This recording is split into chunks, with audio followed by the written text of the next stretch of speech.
নমস্কার বন্ধুরা, দীপাস কিচেনে আপনাদের সবাইকে স্বাগত। আমি আজ কাজলি মাছ রান্না করব। কাজলি মাছটা নিয়ে নিয়েছি, দেখুন ভালো করে ধুয়ে নুন হলুদ মাখিয়ে নিয়েছি।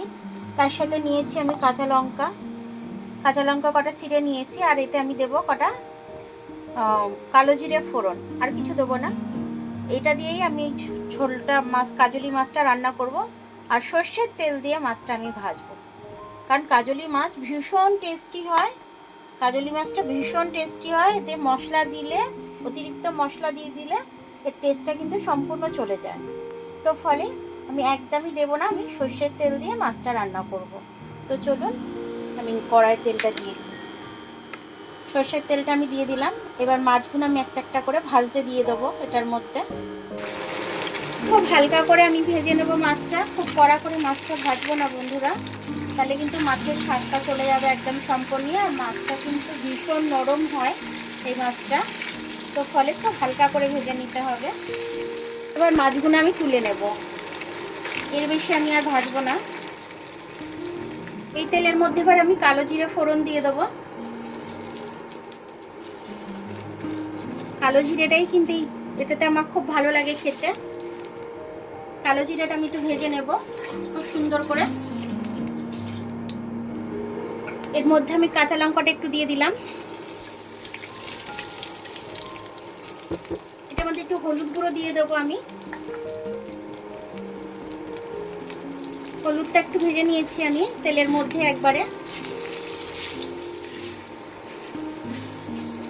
এর বেশি ভাজবো না, তাহলে হলুদটা কালো হয়ে যাবে। জল ঢেলে দিচ্ছি আমি। খুব বেশি একটা জল দেবো না, কারণ মাছটা তো এমনিতেই নরম। একটু কাশ্মীরি লঙ্কা দিয়ে দিচ্ছি কালারটা আসার জন্য। এবার ঝোলটা ফুটে গেলে আমি মাছটা দিয়ে দেবো। দেখুন ঝোলটা ফুটছে আমার। এবার আমি মাছটা এর মধ্যে দিয়ে দেবো। ঝোলটা ফুটছে, আমি দিয়ে দেবো। মাছটা এতটাই নরম যে তুলতে গিয়ে আমার ভেঙে গেছে কিছু মাছ।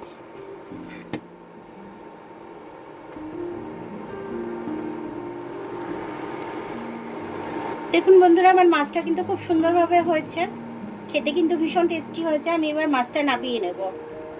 আমি কিন্তু নুনটা দিতে ভুলে গেছিলাম, একটু স্বাদ অনুযায়ী নুনটা দিয়ে দিচ্ছি আমি। আপনারা আপনাদের স্বাদ অনুযায়ী নুনটা দিয়ে নেবেন। আমি একটু নেড়ে দিচ্ছি। মাছটা ফুটতে দিয়েছি, দেখুন কি সুন্দর ফুটছে মাছটা। বেশ দারুণ লাগছে কিন্তু দেখতে মাছটা। আর এটাতে অন্য কোনো মশলা জিরে টিরে দিলে পরে না মাছের ফ্লেভারটা চলে যাবে, নষ্ট হয়ে যাবে। মাছের যে নিজস্ব একটা স্বাদ আছে, মিষ্টতা ভাব আছে, সেটা চলে যাবে। তার জন্য আমি এটা আদার্স কোনো মশলা দিলাম না, শুধু কালো জিরে আর কাঁচা লঙ্কা ফোড়ন। এটাতেই তরকারিটা খুব সুন্দর হবে খেতে। আপনারা অবশ্যই বাড়িতে কম করে খাবেন। দেখুন বন্ধুরা, আমি মাছটা একটা বড় পাত্রের মধ্যে নামালাম। বড় পাত্রের মধ্যে না নামালে মাছটা আমার ভেঙে যেত। এমনিতেই মাছগুলো অনেক ভেঙে গেছে, সে কারণে আর ছোট জায়গায় নামানোর রিস্ক নিলাম না, বড় জায়গাতেই নামালাম আমি। মাছটার কালারটা কত সুন্দর এসছে দেখুন, খেতে কিন্তু দুর্দান্ত হয়েছে। আপনারা অবশ্যই এরকমভাবে করে খাবেন, খেয়ে আমাকে কমেন্টস করে জানাবেন যে আপনাদের আমার ভিডিওটা কেমন লাগলো। আমার ভিডিওটা দেখার জন্য অনেক অনেক ধন্যবাদ। আমার ভিডিওটা যদি আপনাদের ভালো লাগে, লাইক সাবস্ক্রাইব বেল আইকনটি একটু টিপে দেবেন। আর যদি ফেসবুক থেকে দেখেন, লাইক আর ফলোটা একটু করে দেবেন। আবার কাল দেখা হবে নতুন রেসিপির সাথে। ততক্ষণ আপনারা ভালো থাকবেন, আমি আসছি।